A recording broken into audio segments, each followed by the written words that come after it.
오늘 저희들 함께 보실 하나님 말씀은 사도행전 9장 1절에서 9절입니다.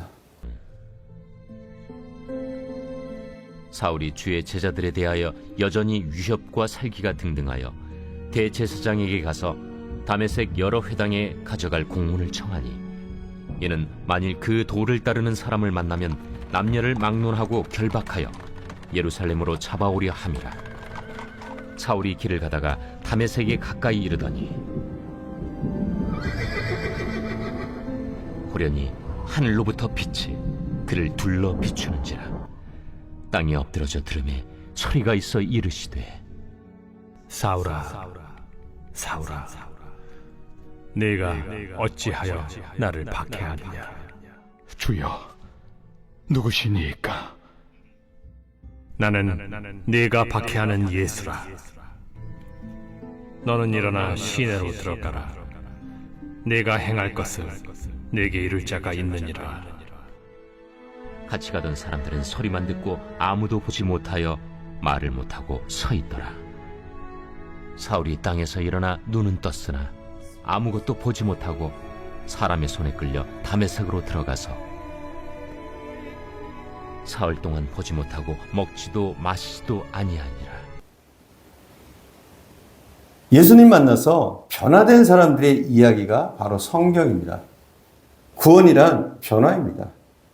마귀의 자녀에서 하나님의 자녀로 그 신분이 변화된 것입니다. 죽음에서 생명으로, 어둠에서 빛으로 완전히 그 본질이 달라진 것입니다. 기독교 역사란 바로 이 변화의 역사입니다. 복음은 사람을 변화시키는 능력이 있습니다.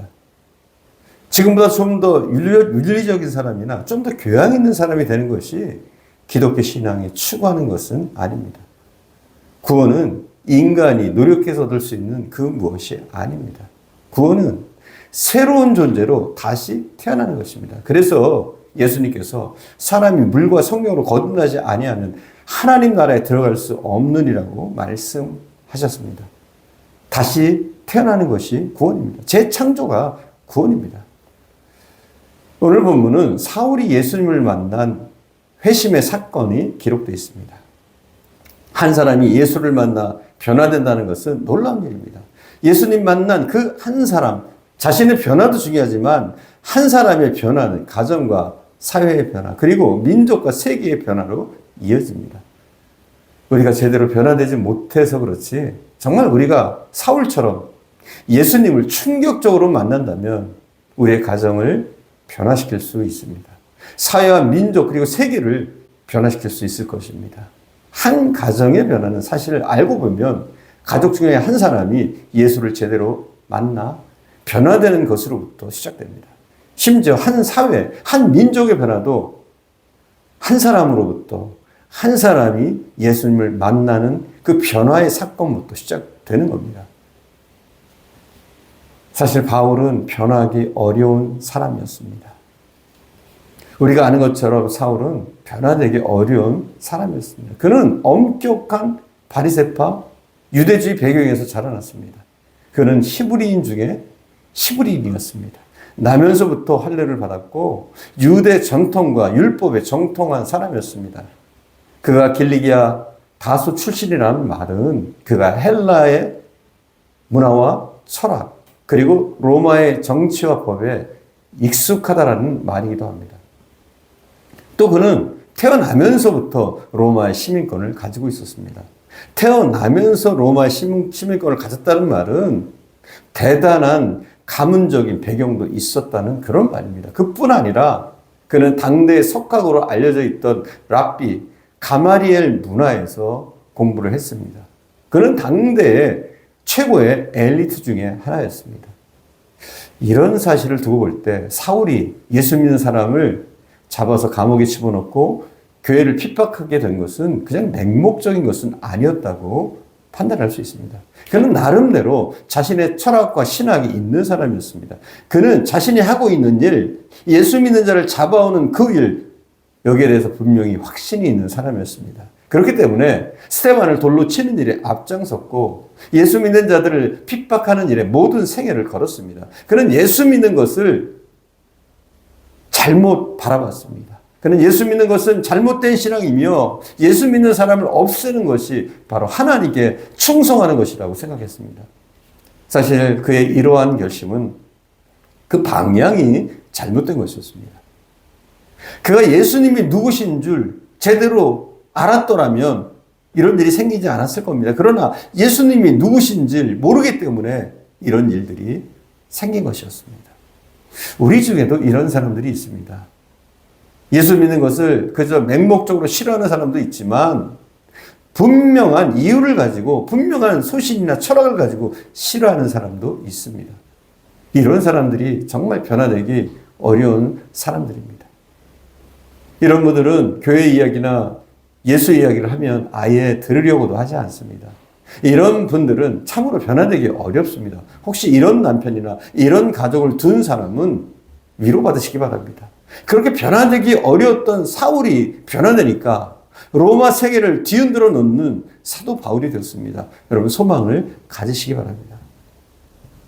막전의 찐빵이라는 책을 낸 이만재 씨라는 사람도 그런 사람 중에 하나였습니다. 그의 책을 보면 그는 성경 말씀이나 하나님 말씀을 전혀 믿지도 않았고 믿어지지도 않았답니다. 자기의 상식이나 철학으로 예수 믿는 것이 이해가 안 되었다는 겁니다. 아내와 결혼할 때 교회 나가겠다는 조건으로 결혼했기 때문에 어쩔 수 없이 아내에게 끌려서 교회에 다녔지만 그는 예수 믿지 않았습니다. 그의 표현을 빌자면 마치 순교하는 그런 심정으로 교회에 출석했다는 겁니다. 목사님의 설교를 들으면서 이런 생각을 했대요. 참 뻥도 심하다. 늘 이런 생각을 했다는 겁니다. 오병의 기적, 무리를 걷는 기적, 여기에 대해서 들으면서 목사 저 양반이 생긴 건 멀쩡한데 참 거짓말도 잘하네. 이런 생각을 했다는 겁니다. 그런데 어느 날 그를 향해서 하늘의 문이 열렸습니다. 목사님의 설교가 하나님의 음성처럼 들리기 시작했습니다. 예수님이 바로 하나님이시구나 하는 말씀이 가슴을 흔들어 놓았습니다. 그렇구나. 정말 예수님이 하나님이시라면 보리떡 5개와 물고기 2마리로 5,000명 먹이는 것이야 아주 쉬운 일이겠구나. 정말 예수님이 하나님이라면 뭐 그런 생각들을 하게 됐다는 거예요. 그 순간 성령이 그의 마음을 만지기 시작했습니다. 예수님을 그의 구원자로 받아들이기 시작한 것이죠. 예수님을 만났습니다. 예수님을 하나님으로 자기 인생의 구원자로 만난 것입니다. 오늘 본문 1, 2절을 보면 예수님 만나기 이전의 사울의 모습이 이렇게 설명되어져 있습니다. 1절과 2절을 봉독하겠습니다. 사울이 주의 제자에 대하여 여전히 위협과 살기가 등등하여 대제사장에게 가서 다메섹 여러 회당에 가져갈 공문을 청하니 이는 만일 그 도를 따르는 사람을 만나면 남녀를 막론하고 결박하여 예루살렘으로 잡아오려 함이라. 이런 사울이 예수를 믿을 수 있을 것 같습니까? 적어도 오늘 본문에 의하면 예수 믿는 사람에 대해서 사울은 굉장히 나쁜 선입견을 가지고 있었던 것 같습니다.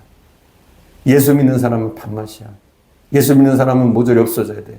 그렇기 때문에 여전히 예수 믿지 않는 사람들에 대해서 위협과 살기가 등등했습니다. 그런데 하나님은 이런 사울을 변화시켰습니다.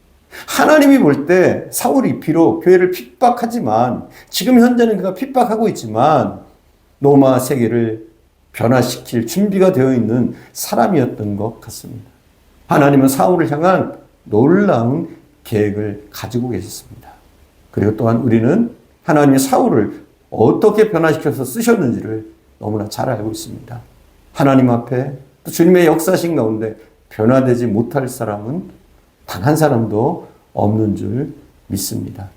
기도하겠습니다. 사랑하는 주님, 우리에게 더욱더 믿음을 주옵소서. 또한 지금까지 우리에게 믿음을 주셨던 것을 감사드립니다. 주의 복음이 전해지기만 한다면, 주의 말씀이 사람의 마음속으로 들어가기만 한다면 그 어떤 사람이라도 변화되는 줄 믿습니다. 바울 같은 사람도 변화됐듯이 우리의 남편, 우리 아내도 주의 복음이면 주님 역사하시면 변화되는 줄 믿습니다. 이 믿음을 가지고 우리가 끊임없이 우리 가족들에게, 우리 주변에 주의 복음을 증가할 수 있게 하옵소서. 내가 전한 복음 때문에 그 변화된 한 사람으로 인해서 이 땅이 변하고, 우리 교회가 변하고, 우리 가정이 변하고, 온 땅이 변하는 그러한 역사가 일어나게 하옵소서. 우리가 복음을 전하는데 게을리하지 않게 하시고 최선을 다해서 늘 증거할 수 있도록 우리 하나님 인도하옵소서. 오늘도 함께 하신 주님께 감사드리며 우리 구주 예수님의 이름으로 기도드립니다. 아멘.